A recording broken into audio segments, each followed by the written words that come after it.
What's going on, everybody, and welcome to the Hangout Spot, where you already know it's real talk, sports talk, live from my man cave. It's your boy Johnny, and I'm going to attempt to somewhat recap yesterday's debacle of a Sunday night football game. A game that I wanted flexed because I knew that the Jets would find a way to embarrass themselves on national TV. It's a given.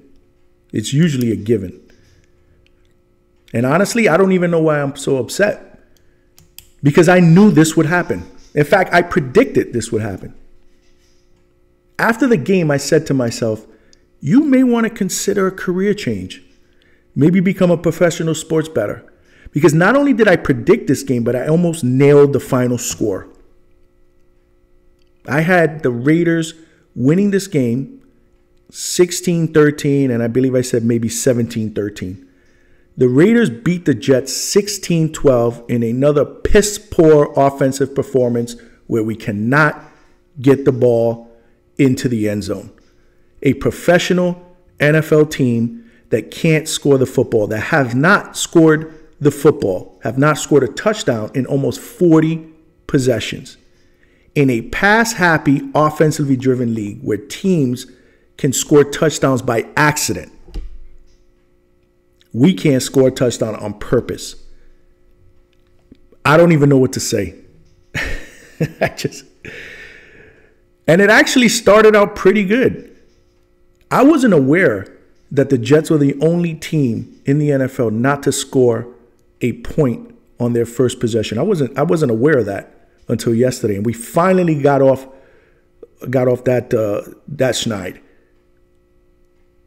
Didn't score a touchdown, but we got a field goal. We were actually up playing with a lead for the majority of this game. It wasn't a big lead. But we were actually playing with a lead. And we found a way to lose this game. We let the Raiders hang around. And just what usually happens when you let teams hang around, they come back and it bites you in the ass.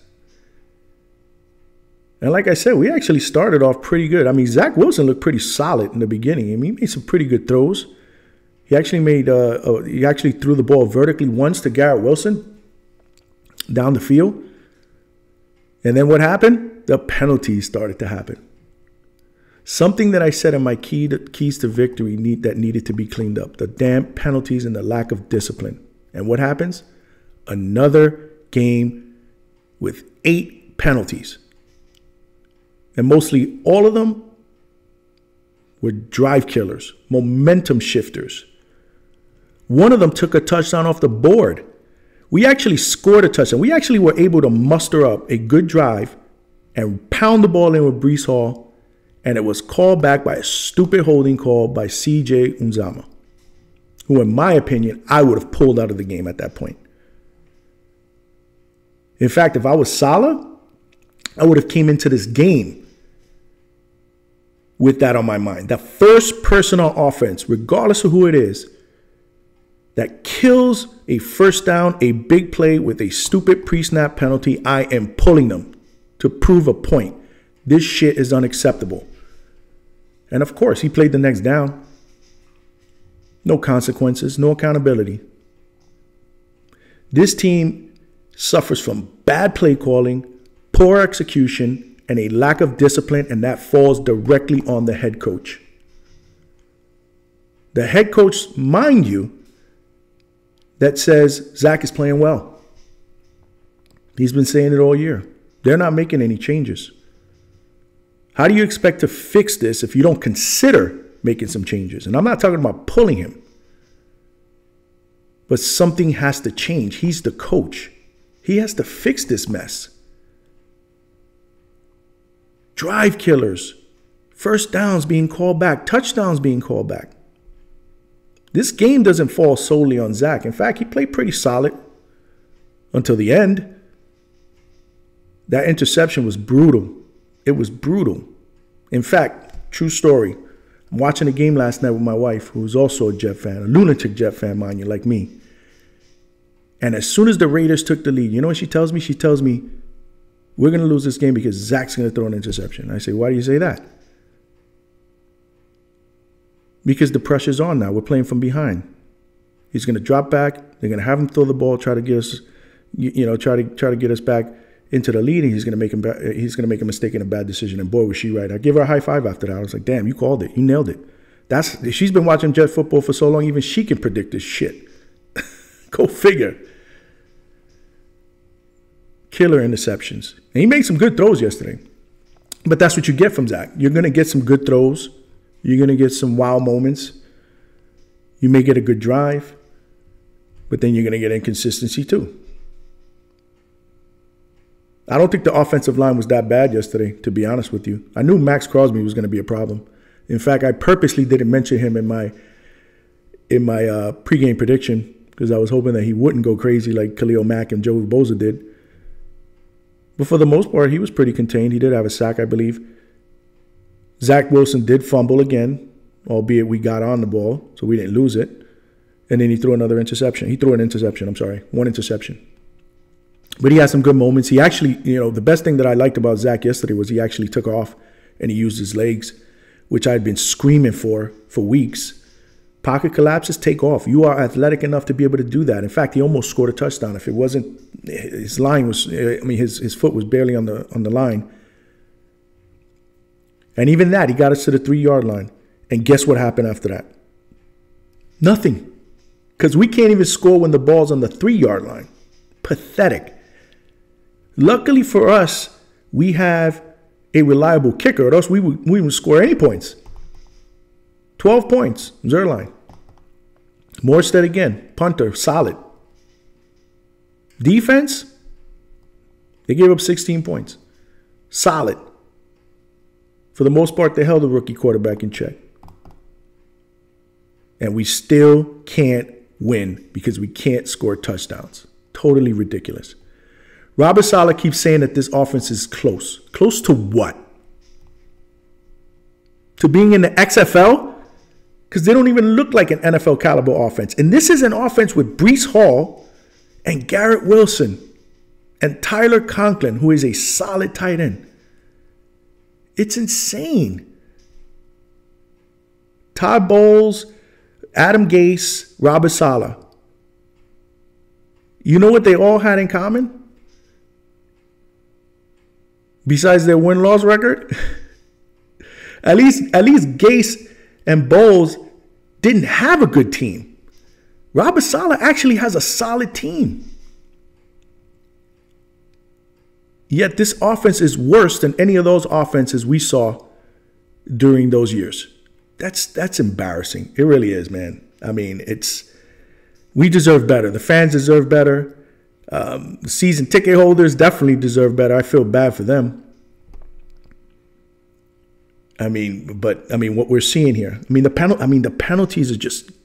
I couldn't believe it. Like, I wanted to break something. I really did, because it's gotten to the point that every time the Jets have any sort of positive play, I look at the bottom of the TV to see if that little yellow flag symbol doesn't pop up. And 9 out of 10 times now it does. It's demoralizing. It really is. 8 penalties for 83 yards yesterday. And that's after 8 penalties the week prior, 9 penalties before that, another 9 before that. You realize this team in 4 games has 34 penalties for 276 yards. Ladies and gentlemen, that is almost 3 football fields worth of penalties. And then when Saleh's asked about it today, this is the shit that pisses me off about him. He wants to sit there and say, well, yes, we know it's a problem, but before the Denver game, we were actually pretty good in penalties. Who gives a shit? We're talking about today. I don't care what happened before the Denver game. What kind of a garbage answer is that? What are you doing to fix the problem today? It's a problem today. A problem that's costing you games will probably cost you a playoff spot. That's like me telling my boss, that's like me coming into work late 3 times in a week. My boss addresses it with me, and I say, well, I'm sorry, but, I was early every day in January and February. What difference does that make? It's the stupidest thing I ever heard, and he does that all the time. Besides lying to us, which makes me question his integrity, he gives us bullshit answers like that. He doesn't have a clue on how to fix this offensive mess. He doesn't have a clue. He needs to go buy a clue. In fact, if Walmart was selling them, I'd tell them don't wait till Black Friday. Go buy one now. Because we are on a highway to nowhere. Waiting for Aaron Rodgers to come back? Really? Why? First of all, I still don't think that he's coming back, but he's telling people he's coming back mid-December. To me, that makes absolutely zero sense. It'd be a waste of time because it looks like we're not going to make the playoffs. In fact, I read somewhere we have 3% chance to make the playoffs. Going up against Buffalo in Buffalo, a team that we beat early in the season. So they'll be chomping at the bit. And then we're playing Miami on Black Friday.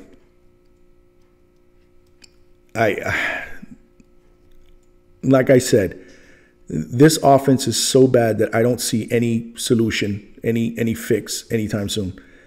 And rather than go through a bunch of other stats and giving you all these other numbers that you already probably know about already and putting you through torture, I have some questions. I have questions that I want answered, and I'm sure fans want answered because we want things to be different. So what I did was I came up with 5 questions that I would personally ask Robert Saleh if I was a beat writer, because these guys are not asking the questions, in my opinion, that we all want to hear the answers to. They got to ask some hard questions, man. My first question would be, why would you not consider a quarterback change in the middle of the game if the offense is stuttering and are unable to score points? Again, I just don't get it. If the offense isn't getting the ball in the end zone and it's still a close game, you might want to try pulling the plug and maybe putting in the backup quarterback to see if maybe he provides some sort of a spark. I've seen other teams do it. Why can't we? Maybe a different voice in the huddle. Maybe try to ignite the fan base. You know how many times the fan base has been going crazy in the beginning of the game and then they become dead quiet because there's nothing going on offense. We're giving them nothing to cheer for. Again, if you're going to start him, I don't have a problem with that. And right now in his press conference, he said it. He is not making a change. And I get that. But if the kid is ineffective and he's not able to just sustain drives and put the ball in the end zone, there's nothing wrong with pulling the plug and getting in some relief and trying something different and trying to provide a spark. Pitchers in baseball have bad games all the time and they get pulled early. And what happens? They're out there. They're back out there in 5 days. Not saying pulling them for the rest of the season.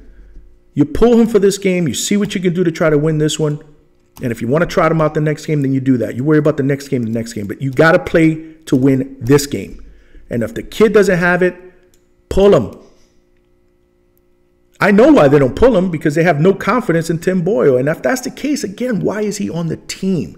Why do you have a backup that you don't trust can come in and run your offense in the event of an injury or ineffective play? Why are you dressing him?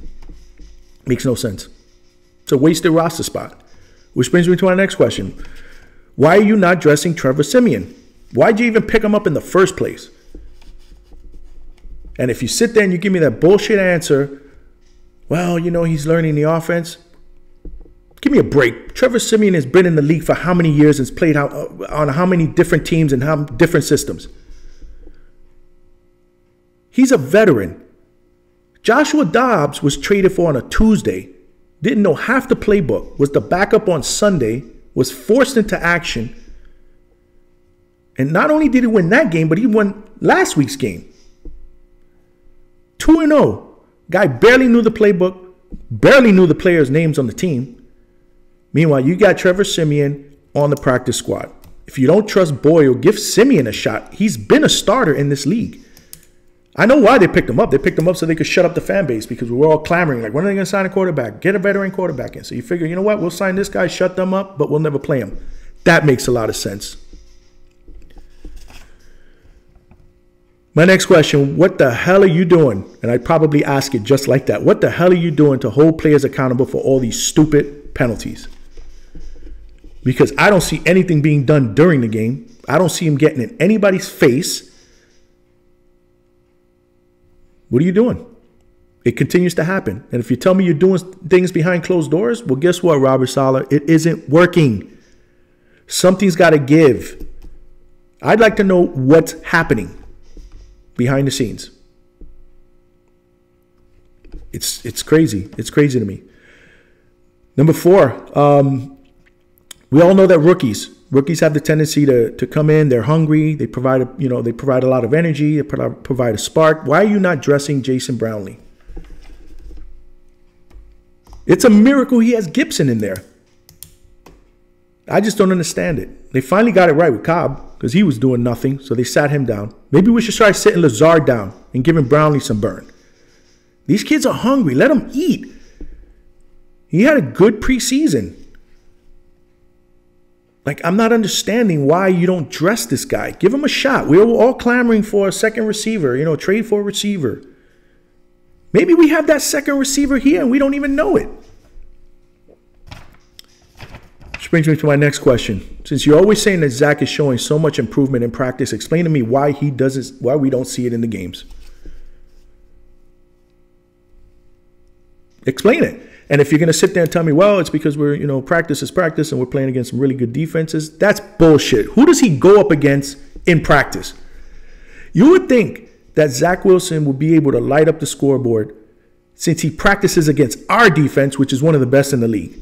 How do you practice against our defense and still suck most of the time on game day? That makes no sense to me. Somebody make that make sense, realistically. I mean, and there's just so many other questions. I mean, those were a few that I wanted to throw out there. Just try to give a different take on the video. I mean, one of the other questions I would ask is, how involved are you in the offense? Would you consider, taking play call duties away from Hackett? But they have asked him that, and he's shut that down. I'd love to be able to ask him, when is he going to cash those receipts that he said a couple weeks ago that he was holding? So I haven't seen it. We're waiting for it, Rob. Cash those receipts. I'll tell you, it's I got to laugh, but it's depressing because the Jets, they are a good team.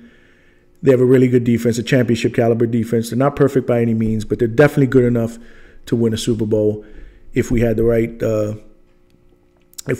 quarterback, we had the right offense. I'm sorry, it's not just the quarterback. We had the right coordinator. I mean, there's a lot of different things that obviously are going wrong with our offense. And if we only got competent play on that end of the field, some complementary football, we'd be a lot better. We'd be a bona fide contender because I think we can beat anybody when we put some points on the board. But here we are. We're 4-5. Season looks kind of like it's dying away. I mean, I was going to wear a green shirt today, but, the wife said I should wear a black one, and she's right, because yesterday felt like I was at a funeral wake watching that game. 3 hours of my life I'll never get back. And it damn near might as well have been because, I think that the season, I think that was a big, big blow, and it could have potentially killed our playoff chances yesterday. But it is what it is, I don't know what to say. Hopefully the offensive issues can be fixed fairly soon, and we'll give ourselves a chance to win some games. We got a couple of tough ones coming up. I will be doing a preview of the Buffalo Jet game later on this week, and on Thursday I will be doing my weekly picks with spread again, so tune into those videos. But anyhow, let me know your thoughts in the comment section. Are there any other questions that you would ask Robert Saleh that I may have missed? Feel free to comment. Feel free to chime in. I love hearing everybody's thoughts. And if you enjoyed this video, please hit the like button. If you're new to watching my videos, please subscribe and come hang out with your boy more often in the man cave and chill. I mean, I love doing these videos and hanging out with you guys. But either way, I really enjoy. I appreciate everybody's support. Thank you for tuning in. And I will talk to you guys later on next week. This is Johnny signing out from the Hangout Spot. Talk to you soon.